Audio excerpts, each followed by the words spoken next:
Vamos a dejar los casos concretos de posible corrupción para elevar un poco la mirada e intentar buscar soluciones. Hoy nos acompaña Elisa de la Nuez. Ella es jurista, secretaria general de la Fundación Hay Derecho y una de las voces más reconocidas en la defensa del buen gobierno, la transparencia y la regeneración política en España. Bueno, con una larga trayectoria analizando y denunciando las malas prácticas institucionales, aporta siempre una visión crítica y constructiva sobre cómo reforzar nuestro sistema democrático, y más ahora en un momento tan delicado con los recientes casos de presunta corrupción que salpican al Gobierno y al PSOE.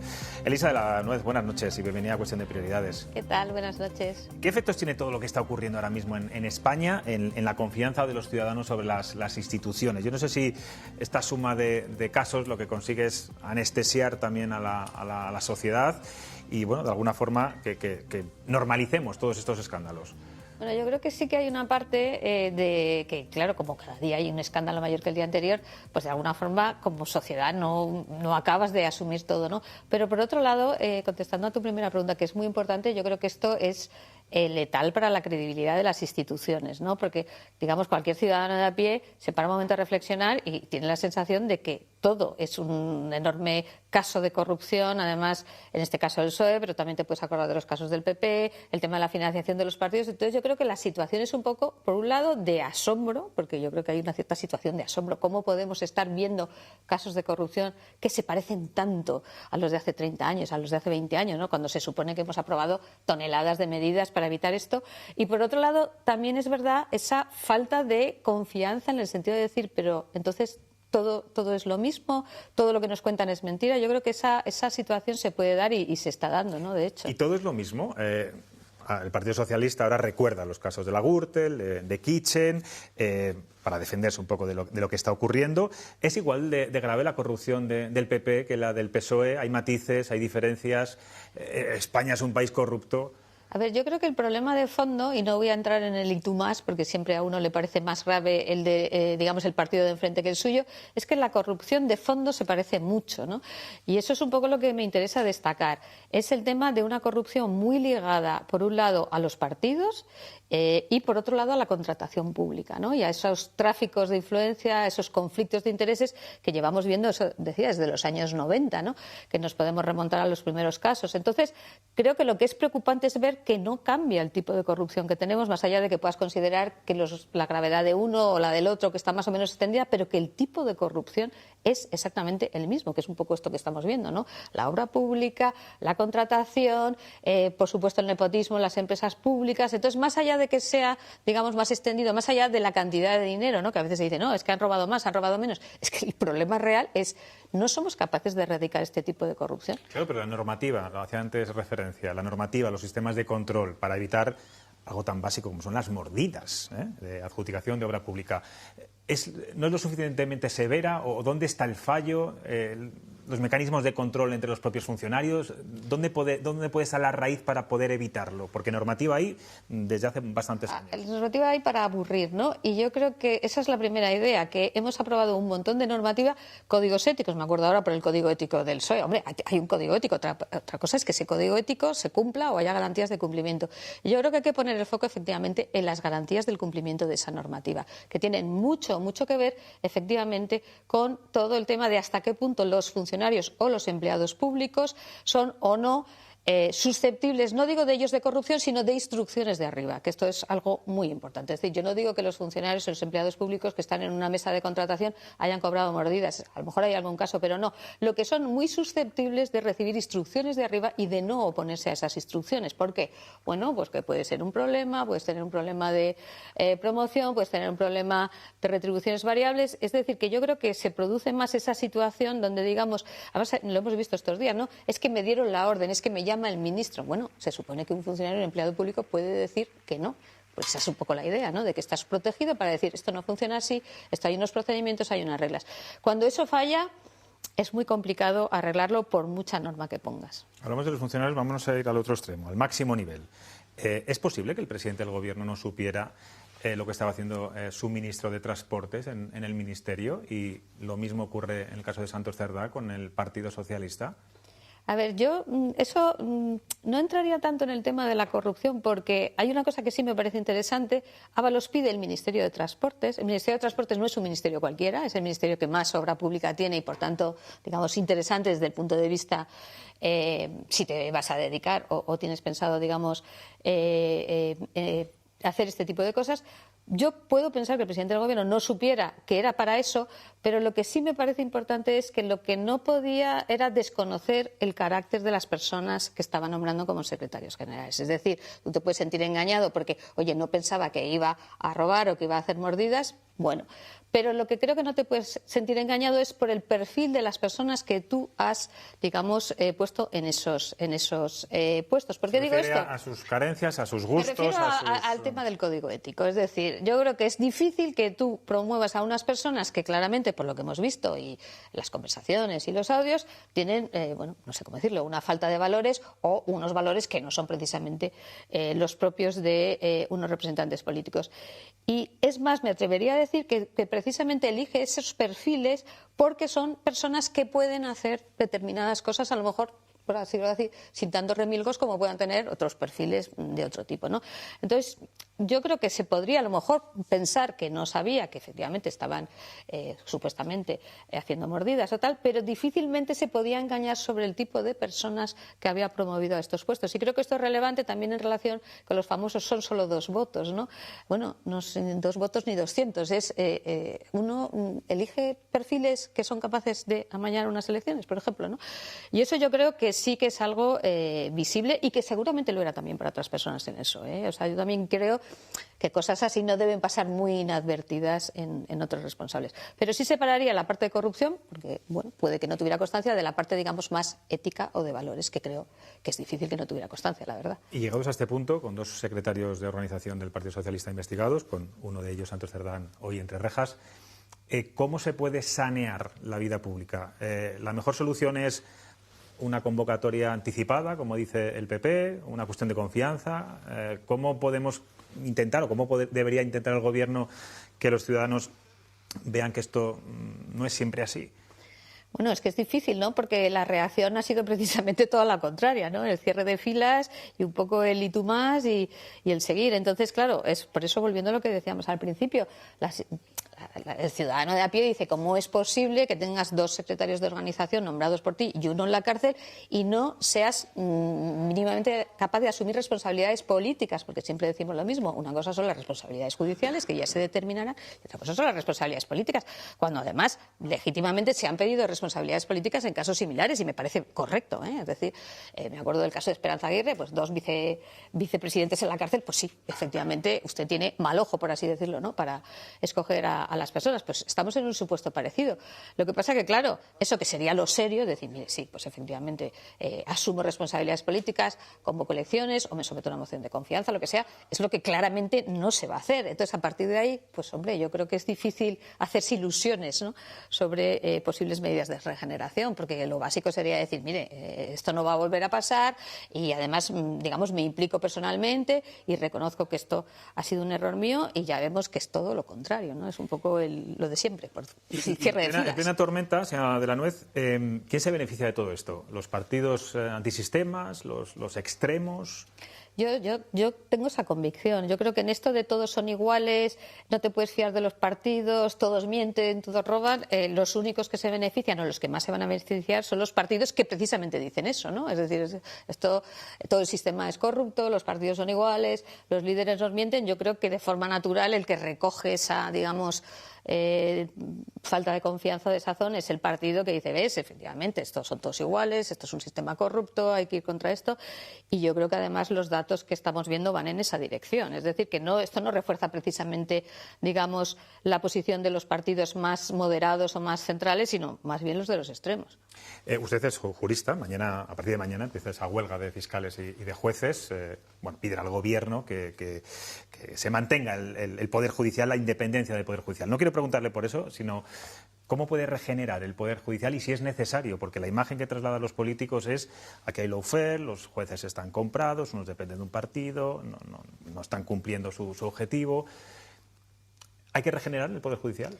Hombre, yo creo que el Poder Judicial tienen también algunos casos, no muchos, pero donde, digamos, efectivamente algunas actuaciones judiciales son cuestionables. Pero claro, yo siempre digo, eso tiene un remedio a través del propio sistema, ¿no? Que es el sistema de recursos. Por ejemplo, en el caso del juez Peinado, es que le están tumbando constantemente sus actuaciones, el tribunal que lo tiene que hacer. Entonces, en ese sentido, dices, bueno, está funcionando el sistema, porque es verdad, a lo mejor esas actuaciones no eran correctas, no eran ajustadas, pero se están revisando. Yo creo que lo que es muy peligroso, y es un poco el discurso del Gobierno, y no solo del Gobierno de España, es esa idea de todo el poder judicial es un poder, digamos, en contra del Ejecutivo, es un poder no elegido democráticamente. Eso es una idea populista, bueno, lo estamos viendo con Trump, y que es peligrosísima, ¿no? Porque, digamos, a su vez provoca una reacción del propio poder judicial que se ve atacado y piensa que van, entre comillas, a por ellos, a por la independencia del poder judicial.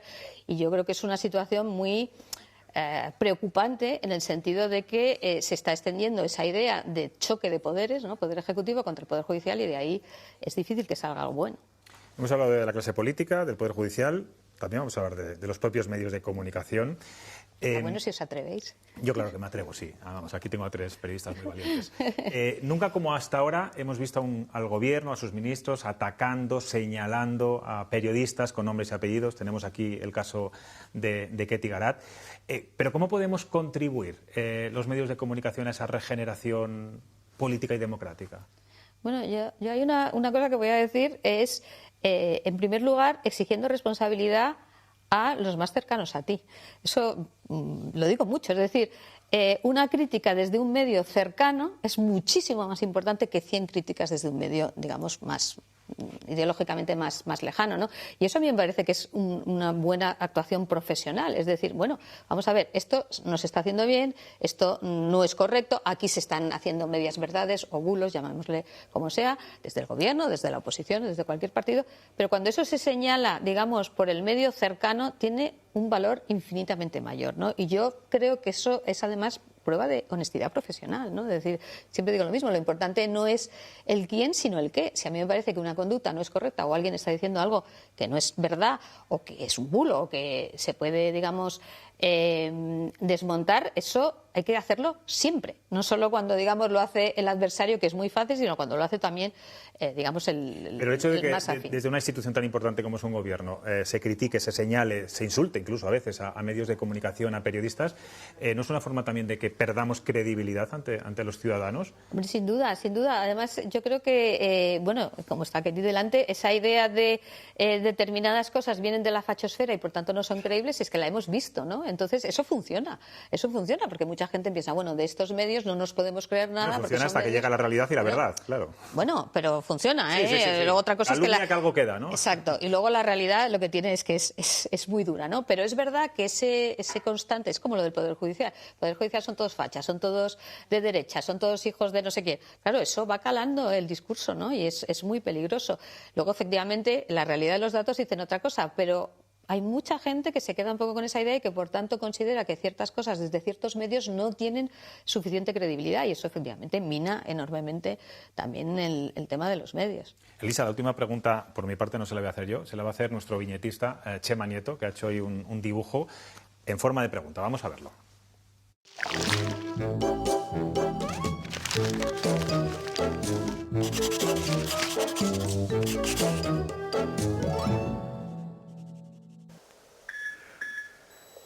Estos tiempos de inquietud necesitan mucha luz. Yo no sé si estamos a tiempo de hablar de regeneración democrática o si va a haber que tomar algún otro tipo de decisión. Ay, madre.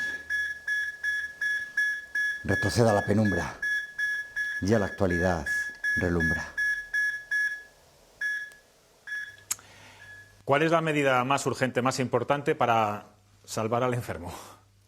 Bueno, es que es difícil encontrar una sola medida, pero yo, si tuviera que decir una, sería casi la concienciación ciudadana de que esto no es normal, no es razonable, y desde luego que hay que exigir rendición de cuentas. Pero insisto mucho, la exigencia de rendición de cuentas tiene que ser sobre todo a los más cercanos. Es decir, que es muy fácil para el votante o el cargo del PSOE decir que quema el PP y viceversa, ¿no? Lo importante es que tú, yo por ejemplo, si fuera un votante o un cargo del PSOE, creo que mi deber sería decir, esto no puede ser, ¿no? Y esto hay que cambiarlo. Y si fuera del PP lo mismo. Yo creo que mientras eso no pase y, digamos, los ciudadanos sean un poco como los hooligans del fútbol, se van a ir de rositas, porque es que es muy fácil, ¿no? Bueno, y la polarización, que tanto daño está haciendo también. Chema, cuando quieras. ¿Qué tal, Elisa? Buenas noches. Bueno, como habéis mencionado, la última pata, ¿no?, de qué hacer en relación con el problema que seguimos teniendo de corrupción en nuestro país y qué podemos hacer los medios de comunicación. Claro, yo tengo que decir que ya se pasaron los tiempos en que un titular de un periódico, vamos, El País, quitaba y ponía gobiernos con un editorial o con un titular del domingo, ¿no? O en su día el ABC o El Mundo. Yo creo que eso ya pasó a otro símbolo de otro tiempo, ¿no? Entonces, lo que yo quiero decirle, Elisa, que la ciudadanía no se informa. No tendríamos tiempo para desarrollar el concepto de informarnos, en qué consiste, ¿no? Sino que reciben inputs a través de redes sociales. Y por lo tanto, yo creo que en estos momentos la penetración de las redes sociales, lo instantáneo y lo rápido que circula, la sensación de intimidad que tenemos cuando recibimos algo en nuestro móvil, esto lo recibo yo y solo lo sé yo, claro, eso genera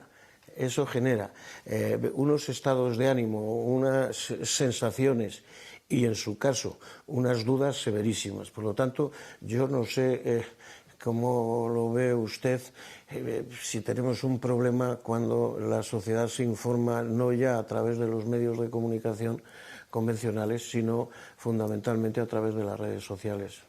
Bueno, yo no soy tan crítica con el tema de las redes sociales porque hay de todo, ¿no? Yo, de hecho, estoy mucho en Twitter, en X, y hay gente realmente estupenda dando información de muchísima calidad, y además otra cosa que puedes hacer es ver a muchas fuentes de información. Por tanto, tener una información muy diversa, en el sentido que a lo mejor cuando te comprabas un periódico o dos como mucho no tenías esa visión, ¿no?, incluida los medios internacionales. Por tanto, yo no creo que sea un problema de las redes sociales en sí, sino del uso que tú haces de las redes sociales. Claro, si tú te mueves en tu cámara de eco, ¿no?, digamos con los que a ti te gustan. Pero no estaba hablando de gente como nosotros, ¿no?, sino lo que llega a millones y millones de todos los personas jóvenes, ¿no?, que se ven. Bueno, es a lo que me refería, ¿no?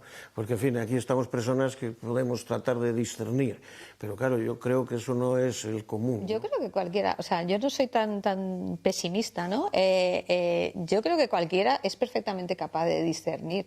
Otra cosa es que quieras, ¿no? Por eso volví al tema de la polarización, y yo estoy cómodo aquí y yo no quiero salir aquí. Pero realmente un joven o una persona mayor, tal, que quiere informarse, ahora tiene acceso a mucha información. Otra cosa es que no sea, digamos, la información ordenada que puede tener un periódico, o pero acceso sí lo hay. Y yo rompo una lanza porque yo sí conozco gente bien informada a través de redes sociales, no solo de X, porque realmente hay contenidos valiosos. Lo importante es que tú quieras ver esos contenidos valiosos, o que prefieras, oye, no, yo quiero estar a gusto y a mí que me masajeen mis prejuicios, vamos a decirlo así, ¿no? Yo no creo que sea solo un problema de redes. Luego hay otra cosa, pero hay que ser consciente, es las redes quieren indignarte, quieren el clic fácil, pero eso, quiero decir, esto es ser consciente de eso, ¿no? No lo veo tan complicado. Cuando ves esos titulares de hay que dar el clic, bueno, pues también eres un poco consciente de que lo que quieren es llamar la atención y que eso no va a ninguna parte. O sea, yo rompería un poco una lanza por el criterio de la gente en general, que no creo que sea tan pobre como para no saber qué está pasando o dejarse llevar, porque creo que eso no es exactamente así. Pilar. Buenas noches, Elisa. Ha sido interesantísimo todo lo que has contado. Efectivamente, desgraciadamente, la corrupción la hemos visto en todos los ámbitos, en todos los partidos, con más o menos intensidad y con más o menos reconocimiento y mea culpa de líderes políticos, ¿no? Pero en este momento tenemos un presidente de gobierno que yo creo que su credibilidad está muy en cuestión, ¿no? Porque más allá de la corrupción de su entorno más íntimo, ¿no?, incluso de su propia familia y sus principales colaboradores, el fiscal general del Estado, en fin, que hay gente muy importante en su círculo que está en este momento con todos los focos puestos. Pero es que, claro, estamos con manos de un presidente que nos ha engañado muchas veces, e incluso que ha mentido. dijo que en la vida pactaría con determinados políticos, lo hizo. Dijo que en la vida habría un indulto, lo ha habido. Dijo que no habría una ley de amnistía, la ha habido.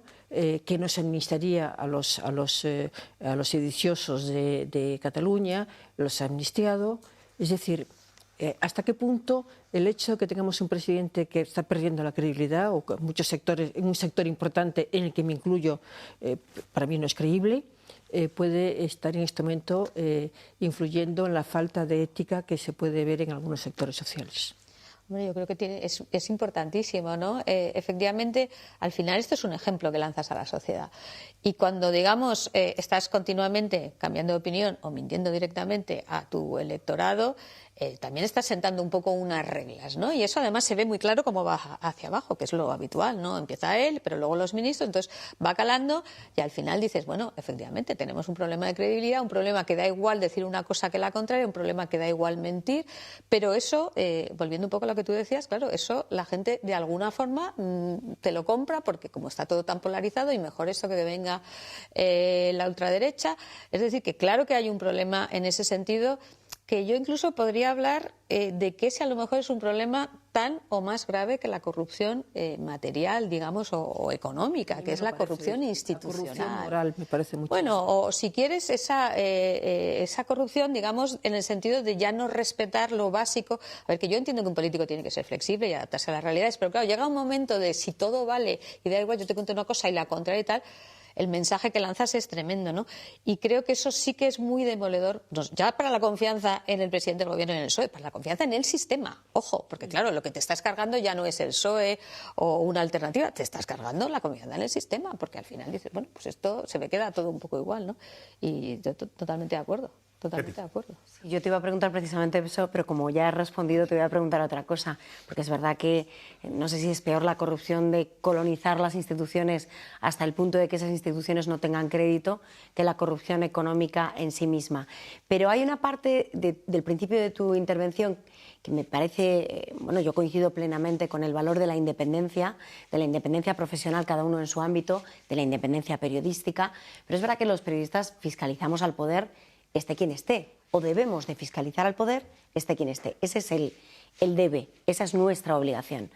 Y claro, yo creo que ese discurso ahora de brocha gorda, no lo digo obviamente por el tuyo, sino algo que ya empezamos a escuchar mucho en los últimos días, en las últimas semanas, de que, bueno, es que al final todos nos roban, al final el bipartidismo, al final es lo mismo el PP que el PSOE, yo creo que hace flaco favor a la verdad y a la fiscalización del poder que estamos teniendo desde hace ya varios años, algunos medios de comunicación, ahora ya bastantes más, para que afloren realmente las corruptelas que se han producido en nuestro país y para ponerlas en su justa dimensión.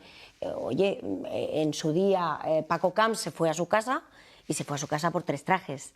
En estos momentos tenemos 2 secretarios de organización, uno de ellos en activo al que le ha reventado en la cara un informe de la UCO que, según el auto de su ingreso en prisión, es absolutamente, o denota una actividad absolutamente hiperbólica.